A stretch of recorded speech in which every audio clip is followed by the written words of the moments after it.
आणि यानंतर थेट जाऊयात मनोज जरांगे बोलतात। सराटे गावामध्ये तिसरं उपोषण करताय। यापूर्वी तुम्ही 17 दिवसाचं 9 दिवसाचं मोठं उपोषण केली होती, ज्यामुळे संपूर्ण महाराष्ट्रामध्ये वातावरण निर्माण झालं होतं। आता पुन्हा तुम्ही तिसऱ्या उपोषणाला सुरुवात करताय, काय भूमिका आहे?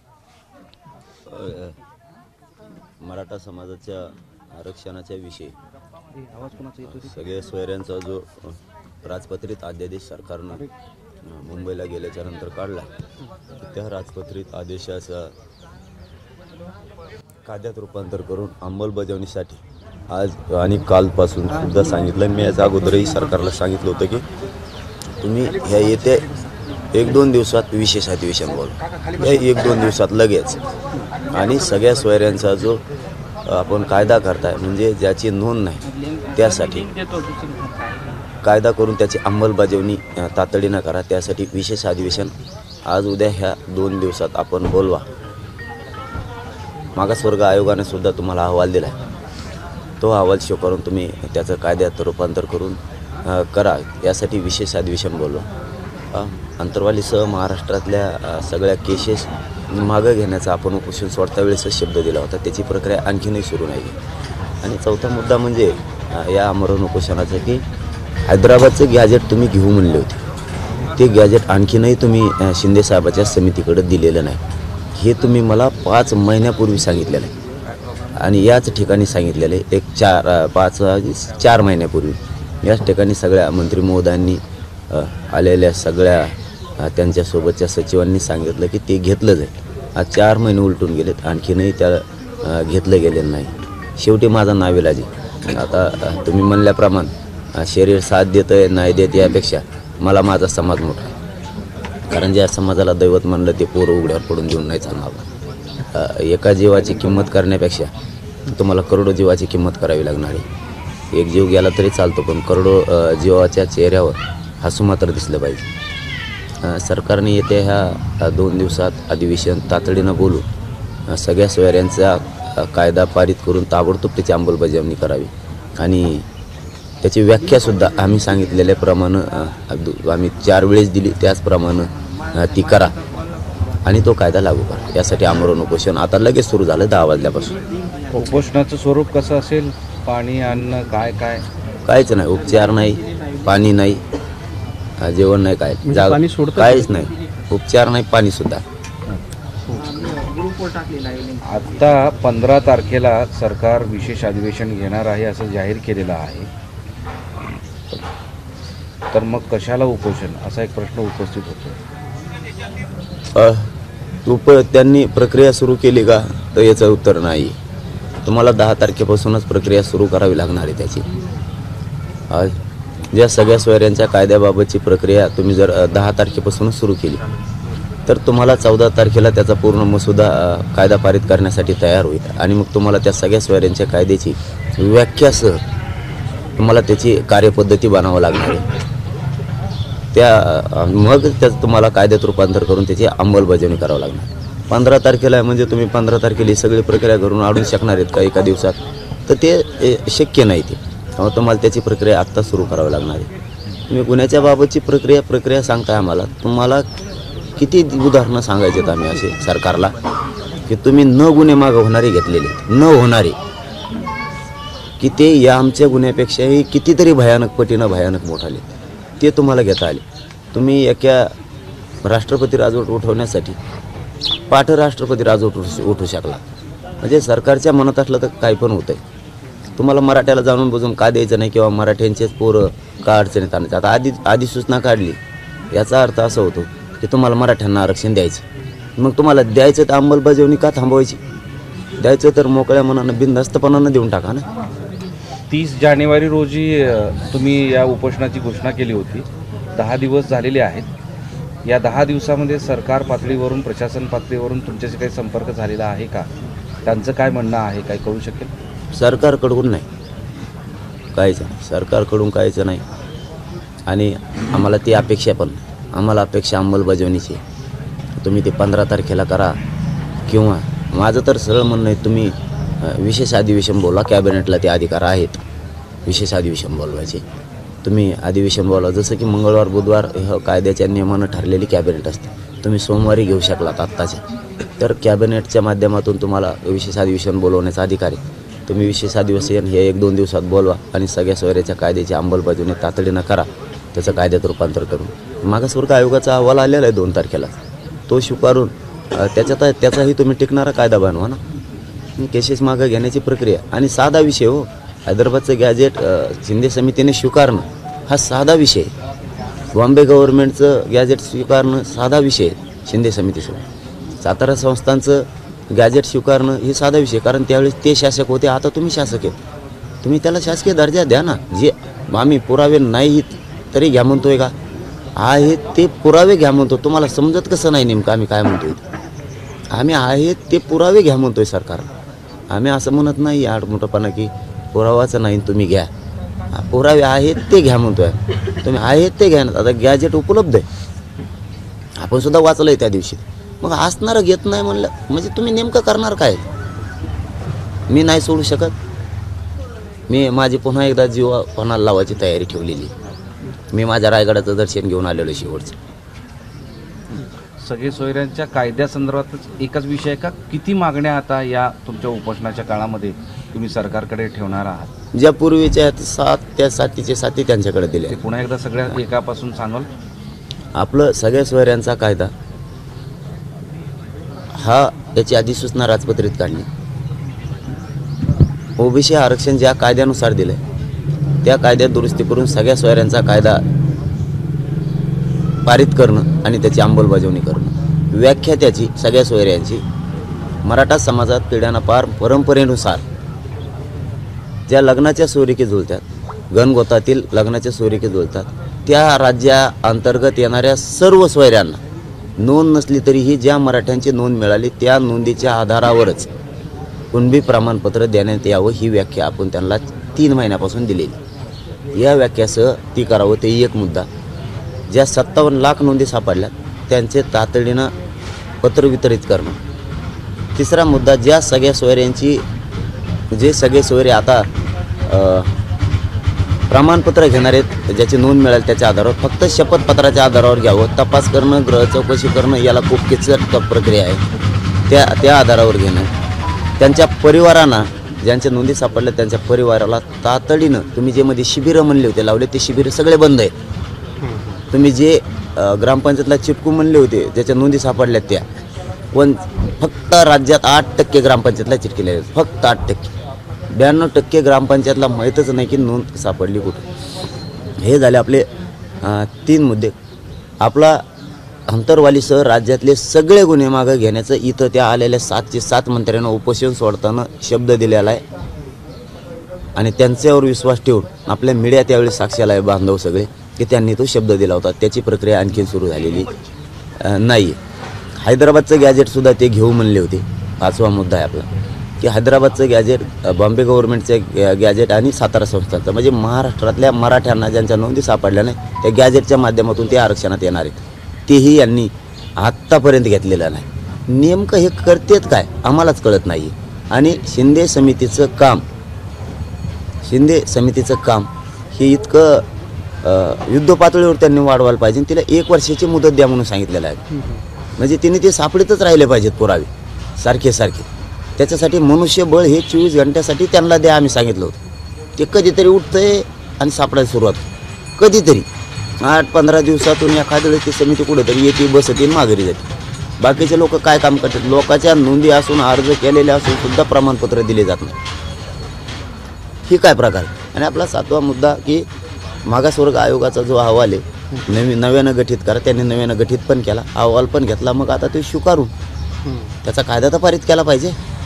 असे आपण त्यांना एकूण 9 मागण्या दिलेल्या आपण त्यांना. परंतु सगळ्या सोयऱ्यांचं याच्यात मुख्य भूमिका ही आहे की सगळ्या सोयऱ्यांची आम्हाला कायदा पाहिजे आणि त्याची अंमलबजावणी पाहिजे. महाराष्ट्रातल्या अंतरवालीसह सगळ्या केसेस मागं पाहिजेत. हैदराबादचं गॅजेट त्यांनी घ्यायलाच पाहिजे कारण ते स्वीकारल्याशिवाय पर्याय नाही. बॉम्बे गव्हर्नमेंटच्या गॅजेटसह आणि सातारा संस्थांच्या गॅजेट्ससह. दुसरा मुद्दा असा आहे की तुम्ही आज उपोषणाला बसणार आहात. उपोषणाला बसण्याच्या आधीचे हे जे काही 5-6 दिवस होते या कालावधीत सरकारकडून तुम्हाला कोणी संपर्क केला का? सध्याची काही प्रोग्रेस आहे त्याच्याबद्दल सांगितलं का? एकूण प्रमाणपत्र किती वाटप झालेत? नव्याने आणखीन काही नोंदींमध्ये वाढ झाल्या का? या संदर्भातली काही माहिती दिली आहे का? आणि नव्यानं काही आश्वासन दिलं आहे का वेगळं? 54 लाखापैकी 57 नंतर झाल्यात वाशीत गेल्याच्या नंतर 54 लाखात त्यांनी एकूण 40 लाख प्रमाणपत्र वितरित केले असं स्पष्ट त्यांनी शासन निर्णयावरती लिहून दिलं. बाकीच्यांना ज्यांनी त्यांच्या वंशावळी जुळवणं चालू आहे असं त्यांनी सांगितलं आणि आम्हाला ते पटलं की पटण्यासारखं ती वंशावळी जुळवणं. पण परिवाराला त्यांच्या द्यायला अडचणी काय येत्या जाणून आता वंशावळ तर सिद्ध झाली, ज्याचं प्रमाणपत्र मिळालं त्याची वंशावळ सिद्ध झालेली, त्याला अडचण काय तुम्हाला ताबडतोब द्यायला. त्यामुळं तेही करतोच बोलले आणि ते शिबिरं त्यांनी बंद केले ते सुद्धा सुरू करायला पाहिजेत. लोकांना त्यात तुम्ही 57 लाख ज्या नोंदी मिळाल्या हे माहीतच नाहीत ना, कोणाकोणाला कशाच्या माहीतच नाही. दुसरा एक मुद्दा आहे, छगन भुजबळांना धमकीचं पत्र आलंय काल. त्याच्यामध्ये असं म्हटलं की काही लोक तुम्हाला जीवे मारण्याचा प्रयत्न करतायत, तुम्ही सावध राहा अशा स्वरूपाचं पत्र दिलं. हे पत्र दिल्यानंतर काही लोक त्यांना संरक्षणाची मागणी करतायत. काय असू शकतं हा सगळा प्रकार? द्या ना महाराष्ट्रातले सगळेच पोलिस त्याला कपडे घाला त्याला पोलिसांचे, भंगार विचारायचं त्याला कोण मारीन कशाला. हो कोणी आपण म्हातारा माणूस आहे, म्हाताऱ्या माणसाला कशाला कोण मारी. तेवढे संस्कार आहेत महाराष्ट्रातल्या लोकांवरती, कोणीच धमकी देऊ शकत नाही त्याला कोणत्याच जाती धर्माचा. तर म्हाताऱ्या माणसाची माया करणं संस्कार आहेत महाराष्ट्रातल्या पुरोगामी महाराष्ट्रावर. तर म्हाताऱ्याला काय मारते तू आता या असंच जाणार आहे ते टेन्शन टुपकून एखादी रच्ची जाईन कोण मारीन त्याला उभं कशाला. ते काय लय शान आहे कधी. अरे आम्ही भेट नाहीत असं तो यासारखे सांगत नाहीत, त्याच्यात कार्यकर्त्यात सांगतो संरक्षण लावायचं सांगा, मला अमकं सांगा, मला भेव आहे. आम्हाला भेव असून सांगत नाहीत, आम्हाला 7 वेळेस असंच घडलेलं आहे. तरी आम्ही सांगितलं ना सरकारला. काल त्या साल्हेर किल्ल्यावर सुद्धा काय आहे आम्हाला माहीत होतं ना.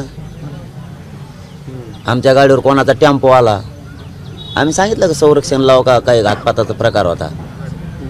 काय असलं तो यासारखं भंगार चाळे नाही करत आम्ही खेटतो त्याला.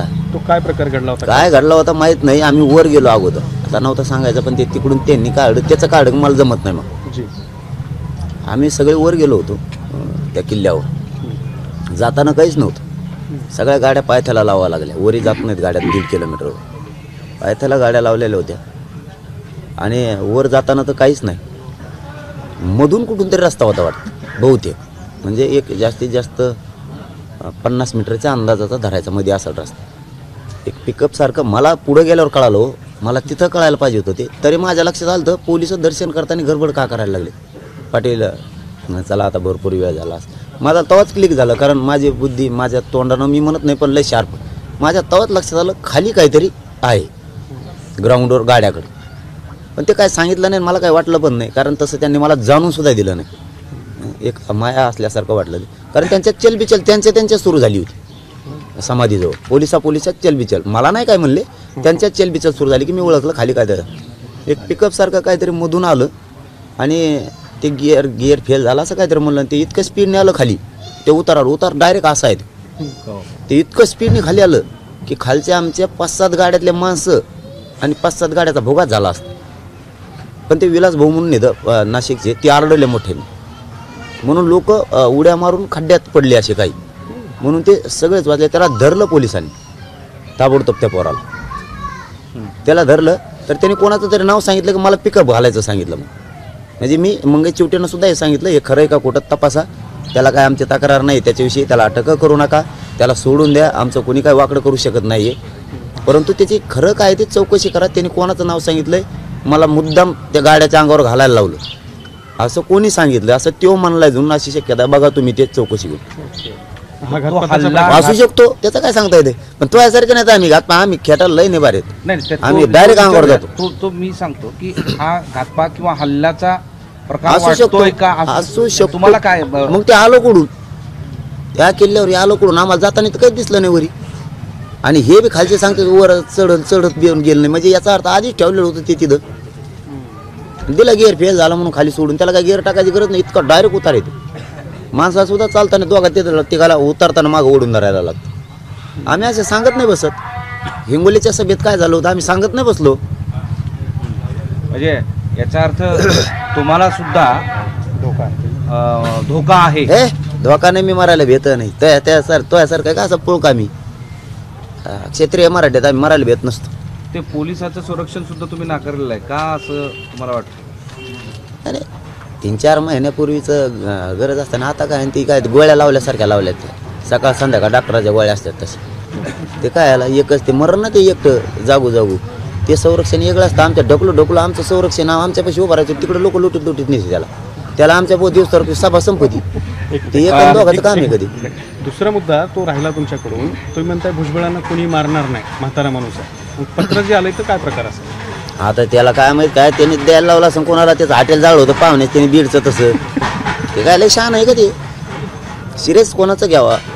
जो प्रामाणिक आहे, दूरदृष्टी ठेवून विचार करणारा मंत्री आहे, कायद्याची चौकट मानणार आहे, जाती तेढ निर्माण करणारा नाही, जनतेला मायबाप मानणार आहे, त्याचं कुठंतरी ग्राह्य धर. हे काय भाव चाललेलं सगळ्या दुनियाचं, याचं काय खरं? याला काय त्याला सुचत नाही. रातचे जे स्वप्न पडत असेल ना त्याला ते सकाळी बोलून दाखवते भेकड सगळ्या दुनियाचं. त्याच्यामध्ये असा मजकूर लिहिलेला आहे, त्यांना जे पत्र आलंय, साहेब तुम्हाला उडवण्याची 5 लोकांनी सुपारी घेतली आहे. ते गंगापूर दिंडोरी येथे एका हॉटेलमध्ये थांबले आहेत. तुम्हाला मारण्यासाठी त्यांनी 50 लाखाची सुपारी घेतलेली आहे. या गुंडापासून सावध राहा. हे 5 जण रात्रीपासून तुमचा शोध घेत फिरत आहेत. त्यांची सागर हॉटेलमध्ये मिटिंग झाली आहे. साहेब तुम्ही सावध राहा, असं मजकूर आहे त्यांना पाठवलेला. सागर बंगल्यावर कसं काय झाली बैठक? सागर हॉटेलला होय मला वाटलं पत्र सागर देणारा जो बंगल्यावर. व्यक्ती आहे सावध करणारा, तिथं खाली लिहिलंय शिंदे आणि देशमुख. शिंदे आणि देशमुखांनी भुजबळांना पत्र लिहिले सावध करण्यासाठी. साहेब सावध राहा. अच्छा शिंदे आणि देशमुख. आता मला काय सांगता येईल आता हिंबली त्याला कोण नाही करणार राव. मी खरं सांगतो तुम्हाला ते लय त्यांनीच लिहिलं असं हाताने ते पत्र. ते लयच खोडीच आहे ते लय खोडीचं. त्याने हातानेच खाली नावं टाकले असते शिंदे. ते हॉटेलने जाळलं त्याने त्याचा इमा घेतला असं कच्चून त्याने 5 पट. आता पैसे खाल्ले पक्का आहे तो. त्या हॉटेलचा इमा घेतला असं कलरचे डबे आणले असते त्यांनी त्याच्या बिल्डिंगकडे देईन पण हाटला द्यायचा नाही.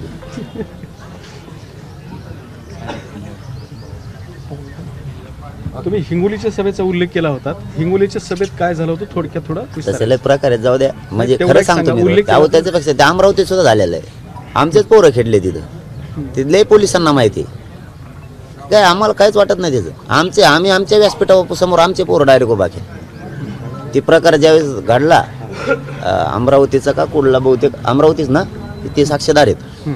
आम्ही आमच्याच पद्धतीनं त्यांना कसं ताब्यात द्यायचं काय करायचं आम्हाला माहित होतं. एकूणकडे इकडे एक पोलीस त्या तिकडे एक पोलीस. कारण पोलीस संरक्षण कोणाला आहे? जातीवाद करणाराला, सामाजिक शांतता ठेवणाऱ्याला संरक्षण नाही आहे. हे राज्यात अशी प्रक्रिया सुरू आहे 10 वर्षापासून. सामाजिक काम चांगलं काम करणाऱ्याला नाही, जे आडमुठं असेल त्याला संरक्षण आहे. म्हणजे बिगर कामाचे नुसते कोटं घालून हिंडत येत कामं धामाचे लोकांचे वाटोळं करतात अशांना द्यायचं काम आहे त्यांचे. म्हणजे ही पद्धत आहे. अमरावतीचं तर आमच्या लोकांनी डायरेक्ट व्यासपीठाला सगळ्यांनी आम्ही आमचंच संरक्षण केलं आणि आम्ही आमचंच दाखवलं आणि आम्ही आमचंच नीट केलं आणि त्याला बहुतेक पोलिसांकडे सुद्धा दिलं. हिंगोली तर तेच होतं. असे कित्येक तरी जागेवरती की ते आम्ही वाच्यता सुद्धा नाही केली. उगा तुम्ही त्याचा विषय काढला म्हणून सांगतो. अरे खेटायचं असतं राज्यात जगायचं आहे म्हणल्यावर आपण सुद्धा सक्षम लागतो. असं भ्याकाडावणी सरकारच्या जीवावर आणि जनतेच्या पैशाच्या जीवावर नाही जगायचं. तुला पैशाच्या जीवावर जगायची सवय लागलेली पहिल्यापासून, आता मिळत नसून तुला काही. पाटील आपण बघितलं की 2 कॉन्स्टेबल किंवा ते झेपण्यासारखं सुद्धा नाही आहे. अशा वेळी तुम्हाला वाटत नाही का की चांगलं संरक्षण असावं म्हणून आपल्यामुळे? गरज नाही म्हणता तुम्ही, आवश्यकता नाही. प्रसंग आहेत काय असतं दादा तुम्हाला तसा अनुभव पण आलेला वाईट. मला असं वाटत नाही का चांगलं संरक्षण असावं म्हणून? पण आम्ही कणत नाहीत त्यासारखं हरभरे खाऊ अच्छा बळत. तू काही खातो मग तुला सांडाच नाही लागायची काय होईल? तू नीट खाय ना जर शिक. नीट राह नीट खाय. तुला पचन भीती वय झालेलं आहे आपलं. मापात बोल. तू असं बोलतो की एखाद्या देशाचं नाही का लय दुश्मनी असते तसं तू बोलवतो असं गेले आणि तुला वाटतं तू तसं बोलल्यामुळे मी भिन तुला काळा होता तू लाल झाला ह्या 7-8 दिवसात. इतकं टेन्शन घ्यायला लागला तू. फुटन ना तू ओट कुर येडपाटा. एवढं टेन्शन कशाला घेतो तू वय बी नाही आता. मी चांगल्याला ही करत नाही. तो म्हणतो मी चांगले अंगावर शिंगावर का अंगावर घेतले मागं म्हणला होता. तू मला नको घेऊ. मी लय नमून आहे. तू माझ्या नादी नको लागू. मी तो पुरी जिरवी. 2 वेळा उपोषण केले आणि फायनली म्हणजे अंतिम म्हणून तुम्ही मुंबईपर्यंत पोहोचले. तेव्हा असं वाटलं होतं का की आता या पुढच्या काळात या विषयासाठी आंदोलन करण्याची गरज नाही? तुम्ही म्हणाले होते की हे शेवट आता नाही तर कधी नाही असं म्हणाले होते. आणि शेवटी आजची वेळ आली. आज उपोषण 3ऱ्यांदा करण्याची वेळ आली. तुम्हाला वाईट वाटतं या सगळ्या गोष्टींमुळं, सरकारच्या या सगळ्या भूमिकेमुळं? नाही वाईट वाटायचं नाही आणि विश्वासाचं बी असं पण काय नाही. आणि मी शेवट जे म्हणलो होतं आता हे शेवट आहे ते कायदा बनवण्यासाठी म्हणलेलं आहे. कारण आम्हाला लय टप्पे आहेत दादा मराठ्यांना, बाकीच्यांना सहज मिळतं, त्याला सहज मिळत. आंदोलन आम्ही करतो खातो त्यो सहज त्याला मिळतं, आम्हाला मराठा समाजाच्या जातीला सहज काहीच मिळत नाही. त्याच्यामुळं आम्हाला कायदा बनवण्यासाठी ते शेवटची मुंबईतली धडक होती आमची. आम्हाला माहितीच आहे ना आणि सगळ्या महाराष्ट्रालाच माहिती आहे कायद्याची प्रक्रिया कशी असते. त्याच्यामुळं त्याला 15 दिवसाचा वेळ लागतोच. आम्हाला टक्कर द्यावीच लागणार आहे, पण कायद्यासाठी आमच्यासाठी सगळ्यात मोठी टक्कर गरजेची होती. कारण ते चॅलेंज होतं आम्हाला, खूप मोठं चॅलेंज आमच्यावरती होती, जबाबदारी होती समाजावरती की सगळ्या सोयऱ्यांचा कायदा हा ओबीसीच्या कायद्यात घालायचा. ती जर वेगळी मागणी असते ना दादा तर त्याचा शासन निर्णय एका क्षणात झाला असता, पण सगळ्या सोयऱ्यांचा कायदा शासन निर्णयावर नसता टिकला. म्हणून त्याला ओबीसी आरक्षणात 2001च्या कायद्यात घालणं खूप गरजेचं होतं आणि ते गेलं. आता ही अंमलबजावणीचं ही लढाई अंमलबजावणी तर मी घेणार आहे. शेवटी आता सरकारनं ठरवायचं काय करायचं. पण एक सांगतो माझ्या मायबाप मराठा समाजाला, महाराष्ट्रातल्या आपल्याला ही अंमलबजावणी घ्यायची आणि हे जिंकायचं. कारण आपला महागुलाल आणि महादिवाळी राहिली आणखी. आणि सरकारलाही सांगतो की तुम्ही गाफील राहू नका. माझा घराघरातला मराठा समाज जर मला जास्तीचा त्रास व्हायला लागला तर घराघरातला मराठा समाज तुम्हाला रोडवर दिसणार आहे, घराघरातला करोडोत पुन्हा एकदा. दुसरा एक मुद्दा आहे, तुम्ही सातत्याने म्हणतात की मंडल आयोगाला चॅलेंज करणार आहे, तर त्या संदर्भातली आत्ता तुमची काय भूमिका आहे? नाही, माझी तीच भूमिका त्यावेळेस होती, तीच आत्ता पण. फक्त त्याने भूमिका बदलावी गोरगरीब ओबीसीसाठी ही माझं प्रामाणिक मत. मला मंडल कमिशन चॅलेंज करायचा नाही, पण त्यांनी पडद्याच्या पाठीमागं राहून आमच्या लेकराचं वाटोळं करायला लागला तर मी मंडल कमिशन चॅलेंज करणार.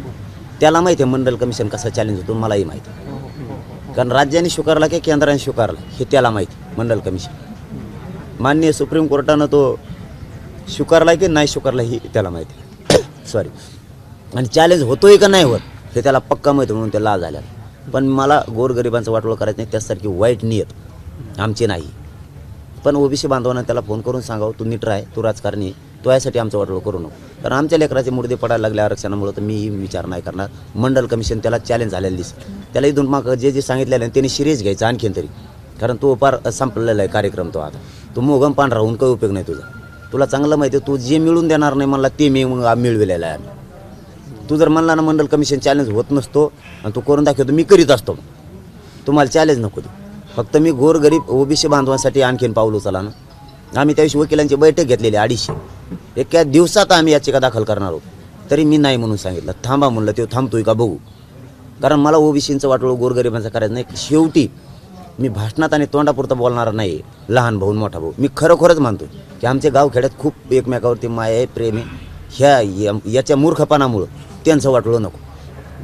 दुसरा एक मुद्दा आहे की जसं भुजबळांना त्यांचे कार्यकर्ते संरक्षेची मागणी करतात, तसंच तुमचे कार्यकर्ते सुरक्षेची मागणी करतात. मात्र तुमच्या समोर येऊन बोलायला ते दचकत आहेत. त्यांचं असं म्हणणं आहे की जरंगे पाटलांचा घातपात होऊ शकतो, तुमच्या जीवाला धोका आहे, त्यामुळे जरंगे पाटलांना Z+ सुरक्षा द्या, असं काही कार्यकर्त्यांची धक्का आवाजातली मागणी आहे. आता शेवटी समाजाचं म्हणणं साहजिक आहे. त्यांची माया आहे, त्यांना प्रेमापोटी वाटतं, एकूण चित्र दिसतंय. कारण हे कुंकड बावसाळ्यासारखं बोलतंय, त्यामुळं त्यांना ते एकूण दिसतंय आणि लोकात दुही निर्माण होती. आता मी काल शांत केलं वातावरण, चला ते बी सांगायचं नव्हतं तरी सांगतो. काल कोणचं गाव होतं मला आठवत नाही, श्रीगोंद्याला सभा होती काल. माणसानं बोर्ड काढायला पाहिजे. समजा असतील मतभेद तर एकामेकाची हरकत नाही. म्हणजे मी समजून घेणार आहे संकेत पण आणि वैचारिक मतभेद समजून घेणार आहे. दुश्मनी नाही, वैचारिक मतभेद असायला पाहिजेत आणि 100% विचार ते असले पाहिजेत. त्यांनी यांचा बोर्ड लावला तर त्यांनी त्यांचा काढून टाकला, यांनी काढला, हे वैचारिक मतभेद आहे. तुम्ही भगवे झेंडे काढता म्हणजे त्याचं सांगून संपू दे आंदोलन, तू काढून दाखव बरं भगवे झेंडे, मग सांगतो तुला. तरीही मी त्या गावात जाऊन शांतता केली. रात्री ते SP सुद्धा खुश झाले तिथले. मी सांगितलं मराठ्यांनी शांत राहा, काढू द्या काढायचं, एकदा आरक्षण मिळू द्या. त्यांनी जरी सांगितलं असतं त्यांना, म्हणजे तुमची एखाद्या गावात संख्या जास्त आहे, काहीतरी गावाचं नाव आहे मला आठवणं त्या गावाचं नाव. आता तुमची एखादी संख्या आजूबाजूने आम्ही येत ना, मग तुम्हाला तसं करायचं. तुम्हाला मग आता शेवटी खेटायचंच का मग? त्याचं ऐकून तुम्हाला म्हणजे वातावरण दूषित करायचंच का मग? आजूबाजूला बी आमचे गाव आहेत, मग तुमचं एखादं कुठं तरी असेल. तरीही मी ते शांत केलं वातावरण. रात्रीचा विषय सगळ्या मराठ्यांनी टाळ्या वाजल्या आणि सभेतल्या काही ओबीसी बांधव आलेल्याने सुद्धा टाळ्या वाजल्या. तिथल्या पत्रकार बांधवांनी सुद्धा सांगितलं की याला म्हणतात काम करणं. कारण ते तिकडून सांगतो, कोणतरी PSI तिथला बोलला नुसता म्हणून त्याला SP-नं नोटीस दिली. तो काय केलं, माझ्याबद्दल काहीतरी कोणतरी बोललं होतं तर त्याला त्या PI-नं नेलं असेल किंवा बसून ठेवलं असेल, सोडून दिलं असेल.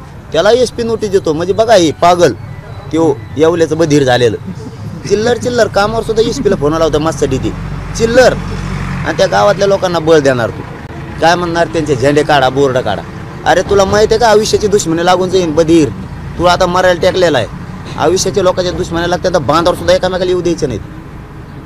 इतकं तर मूर्ख आहे ते खरंच. त्याच्यासारखा बेअक्कल माणूस आणि मंत्री मी भारतात नाही बघितलं.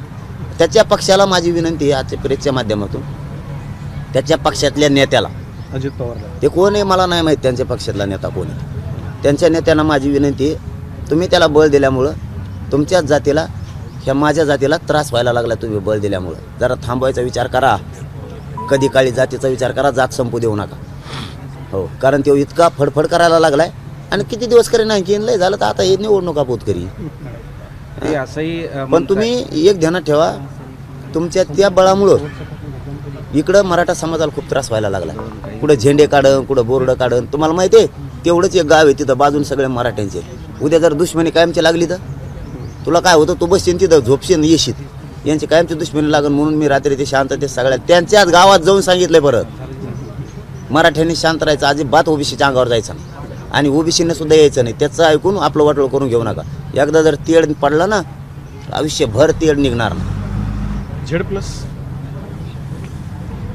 नाही आता ते समाजाचं म्हणणं आहे, समाजाबद्दल मी नाही बोलू शकत. समाजाचं शेवटी माया आहे समाजाला, समाजाला जे वाटतंय ते वाटतंय. त्यामुळं समाजात मी काय बोलू, परत समाजाला कसं नाराज मी करायचं. पण सरकार आपल्यासाठी नाही आहे. मी ते कोण बांधव माझ्यासाठी मागणी करते, सरकार आपल्यासाठी नाही आहे. जे शांततेचं आव्हान करतं त्यासाठी सरकार नाही आहे. जे प्रामाणिक कायद्याची मागणी करतं त्याच्यासाठी सरकार नाही आहे. जे आडमुठी मागणी करण, जो जाती तेढ निर्माण करण, जे कोयत्याची भाषा करतो, जो चप्प्या करू नका म्हणतो, जो असे ओबीसी बांधवात मराठ्यात वाद लावतो, त्याला पुरवणारं सरकार त्याला पुरवतं. कारण शेवटी गृह विभाग कसा चालवायचा तर गृह विभागाचे नवीन नियम येत वाटतं की जे असे भाषा बोलल त्याला पूर्वी जायचं. गुन्हे कोणाच्या मागं घ्यायचे, त्यांच्याकडे येणाराचे किंवा त्यांचं ऐकणाराचे, बाकीच्यावर टाकायचे. बहुतेक असे नवीन एक गृह विभागाचे रूल निघालेत वाटतं. बहुतेक राज्याची माहीत नाही आम्हाला, पण त्यांना पूर्वी जायचं. जे कोणीच काही करत निष्पाप्ती उठलायचे ना मध्ये टाकायचे, जे करते त्याच्या गळ्यात हात घेऊन टाकायचं, चालायचं. असे काहीतरी नवीन नियम निघलेत वाटतं गृह मंत्रालयाचे. त्याला घेऊन फिरायचं संघ, काही अडचण नाही. मग त्यांनी किती घोटाळा केलेला असो तरी त्याला घेऊन फिरायचं. त्याला कपडे घेऊन द्यायचे, त्याला टोपी टावेल घेऊन द्यायचं एक, त्याला सुपारी नारळ द्यायचं, पान द्यायचं खायला, करदोडा द्यायचा त्याला बांधायला नरड्याला नाही कमराला. म्हणजे हे बहुतेक गृह विभागाचे नवीन रूल निघाले. ज्या जनतेने त्या राजगादीवर बसवलंय त्यांच्याकडे नाही बघायचं, असा नवीन रूल आहे गृह मंत्रालयाचा निघाला वाटतं. अशा मंत्री भुजबळ यांच्या वक्तव्याची किंवा त्यांनी त्यांच्या ॲक्टिव्हिटीची दखल तुम्ही घेत आहात म्हणून ते चर्चेत आहेत. जर तुम्ही बेदखल केलं तर महाराष्ट्रात फारशी त्यांची दखल कोणी घेणार नाही अशी चर्चा आहे. तुम्हाला मी बी नसती घेतली, पण ते बोललं मला नाही निघत दम. कारण मी काय ते असं कोणाचा रुपये खाऊन पिऊन नाही किंवा कोणाच्या अर्धी भाकर खात नाही. ते बोलला की मी दम धरीत नाही. आणि त्याला थांबा, त्याला आता मला एकदा आरक्षण मिळून द्या, त्याच्यात किती दम आहे खरंच मला एकदा बघायचं. ते लईच वळवळ करतोय ना आणि लोकात आमच्यात वाद घालतोय. वाटतं तसं तुम्हालाही वाटतं का की तुम्ही दखल घेताय म्हणून त्यांची राज्यामध्ये चर्चा आहे किंवा त्यांची लोक दखल घेत आहेत? नाही, संपलेलंच होतं ते मधून आलं तर त्याला कोणी गिनीतच नव्हतं. परतच जाणार होतं वाटतं ते मध्ये, पण थांबिलं. कारण गृह मंत्रालयाचे काही रूल आहेत, काही केशी मागं घ्यायच्या, त्याच्यामुळं वाचायला ते असं आहे ना ते. कारण नवीन रूल आहेत आणि आमच्यावर केशी टाकायचे रूल आहेत नवीन. काही नाही केलं तरी बी आमच्यावर टाकायच्या मराठ्यावर. तुमचा असा दावा आहे का की मंत्री भुजबळ यांचं पुनर्जीवन तुम्ही त्यांना पुनर्जीवन दिलेलं आहे? हा, मी काय पुनर्जीवन दिलं तर बाद गेला. मग हातात असतं तर मी काय याला हे केलं असतं. नाही, तुम्ही जर दखल घेतली नसती तर एवढे चर्चेत आली नसते असं म्हणणं आहे लोकांचं. ते खोटे आणताय ना. म्हणून प्रश्न विचारला. ते शिंगाड मोडायला बैल बघितलेला आहे तुम्ही, तसं काम आहे त्याचं. ते आतून पडद्या मागून ते काड्या करताय ना, त्याच्यामुळे त्याला पुढं घ्यावं लागत. मागं कवर तू असं आहे ते. पुढं या ना, त्याला हिंगुळ लावायचं आहे त्याला, पण याय नाच पुढं. मूळ विषय आता तुम्ही म्हणताय की 1-2 दिवसात अधिवेशन घ्या आणि कायदा करा, विषय मार्गी लावा, पण 15 तारखेला नियोजित विशेष अधिवेशन घ्यायचं सरकारने जाहीर केलं ठरवलेलं आहे. तर असं कसं होईल की लगेचच्या लगेच ते 15च्या ऐवजी लगेचच्या लगेच घेणं शक्य होईल? शक्य आहे, कॅबिनेटला अधिकार आहेत, शक्य आहे विशेष अधिवेशन बोलवणं, कॅबिनेटला ती शक्य आहे. आणि राष्ट्रपती राजवट पाठवत होती, काय अडचण नाही आहे. सरकारच्या मनात असल्यावर काय होतं, काही पण राष्ट्रपती राजवट पाठवली 4:30-5 वाजता. नाही, याच मुद्द्यावरून तुम्हाला जो विरोध करणार आहेत, विरोधक असतील कोणीतरी, जे कोणी असतील ते, त्यांचं असं म्हणणं आहे की त्यांनी सांगितलं म्हणून ते करायचं का सरकारनं? तेच म्हणताय नाही येडपट, दुसरं कोण म्हणताय? महाराष्ट्राला एक ओबीसी बांधव म्हणत नाही, एका मराठामध्ये ते बुंगारी सगळ्या दुनियाचं कुठून आले तेच म्हणतंय. चष्म्याचं काचा बदले ना, काय व्हाय ना, दिसाना निसाना त्याला काही, तेच म्हणतंय फक्त. ते म्हणत तसं, अहो उलट आम्ही म्हणतो तसं नाही, तो म्हणतो तसं व्हायला लागले आमच्या पोरावर केशी. आता मला सांगा, ओबीसी बांधव मराठा बांधव दोघं नाचत येते, डीजे जे लावलं, ते एक आनंद असतो, लोकशाही दिलेला अधिकार आहे आनंदात. ते गाणं कुणी आणलंय कोण नाही मला नाही माहिती, ते म्हणतो मग आपलं गाण्यासाठीच केशी करायला लावतो, इतकं तर खालच्या दर्जाचे राहू दे. मंत्री असलं सांगत असतो का? आणि ते केशी केल्यामुळे पोराला काही वाटाना, म्हणते जाऊन द्या, त्यांनी सांगितलंय ना नाशिकवाल्यांनी, हो द्या म्हणतात. मग म्हणजे इतक्या चिल्लर गोष्टीवर ध्यान देतात. आता उपोषण सुरू झालेलं आहे, उपोषण किती दिवस चालेल हे सरकारच्या निर्णयावर अवलंबून आहे, पण या काळामध्ये काही शिष्टमंडळा येण्यासाठी चर्चा करण्यासाठी स्कोप आहे का, तुम्ही सांगताय? नाही, ते पहिल्यापासूनच नाही, ते आमच्यावर ढकली दे. मी ते किती हुशार आहेत, मी त्यांच्यापेक्षाच आभार आहे. हां, ते म्हणते ते दारं बंद केले तर कसं जावं तिकडे, दारं उघडी दी म्हणा तुला जावं जावं. हां, म्हणजे खोटं सांगायचं तिकडे. त्यांना आमच्याकडे जर यायचं नसलं ना, मुंबईचं सुद्धा तुम्हाला ट्रॅप सांगतो, तेच प्रकार होता, मागचे सांगितलेले तेच प्रकार होता. आमच्या तोंडातून निघून जावं चर्चेचं दारं बंद, म्हणजे जनतेला सांगायला मोकळे ते. आम्हाला जायचं होतं राव त्यांच्याकडे, आणि त्यांना यायचं होतं का आमच्याकडं? तर नाही, यायचंच नव्हतं. पण आम्ही तसं म्हणल्यामुळे त्याला जागा पाहिजे होती, ते येऊ नका म्हणले तर आम्ही त्यांना रस्त्यात जाऊन ते मिटविलं असतं. त्याच्यामुळे दारं उघडी हे बी सुरू आहे. ये पण चर्चेतून काय पुढे फक्त अंमलबजावणी, बाकी बोलायचंच नाही. अधिवेशनाशिवाय पर्यायच नाही ना. मग अंमलबजावणी तुला जशी दिली तशी दिली. आम्ही सांगितलं कायदेशीर पर्याय तुला अधिवेशन घे तसे घे. तू दुसरा पर्याय असला राष्ट्रपती राजवट रात्रीतून उठायसारखा, कारण रात्रीचे काही वेगळेच रूल आहे जण, तसं काय असलं तर त्याच्यात बसू, काय अडचण नाही. स्कोप आहे चर्चेला येण्याचा. तुम्ही बसलात उपोषणाला. स्कोप नाही, स्कोप म्हणजे काय? स्कोप म्हणजे काय? वाव आहे त्यांना हा, भेटण्यासाठी, ये तुम्हाला सगळे चर्चा रस्ते करण्यासाठी. मोकळेच आहेत, काही अडचण नाही. आत्ता तुम्ही उपोषण सुरू केलेलं आहे, उपोषण सुरू होऊन तुमचं 20 मिनिटं झालेली आहेत. या कालावधीत तुमचं आता सरकारला सूचना काय आहेत, इशारा काय? सगळ्या सोयऱ्यांच्या कायद्याची व्याख्यासह त्याचं कायद्यात रूपांतर करून ओबीसी आरक्षणाच्या कलमात त्या कायद्यात घेऊन त्याची अंमलबजावणी करणे, कायद्यात रूपांतर करून तातडीनं अंमलबजावणी करणे, विशेष अधिवेशन बोलून या 1-2 दिवसात तुम्ही सगळ्या सोयऱ्यांची अंमलबजावणी कायद्यात रूपांतर करून करा. मागासवर्ग आयोगानं तुम्हाला अहवाल दिलेला आहे, तो स्वीकारून टिकणारा कायदा बनवा, हे सरकारला सांगणे. हैदराबादचं गॅजेट घ्या, मुंबई गव्हर्नमेंटचं घ्या, सातारा संस्थांचं घ्या, कारण शासक त्यावेळेस ते होते, आता तुम्ही आहेत. शिंदे साहेबाच्या समितीकडे देऊन त्याला शासकीय दर्जा देऊन ते लागू करा, हे त्यांच्याकडे. आंतरवलीसह महाराष्ट्रातले सगळे गुन्हे मागे घ्या, असे त्यांना 8-9 दिलेले. मात्र सगळ्या सोयऱ्यांच्या या कायद्याची अंमलबजावणी झाल्याशिवाय आणि ज्याची नोंद मिळाली नाही, ज्याची नोंद मिळाली त्याच्या आधारावर एक प्रमाणपत्र त्या कायद्यातून मला बघायचं. चलो, धन्यवाद. एबीपी माझा, उघडा डोळे बघा नीट.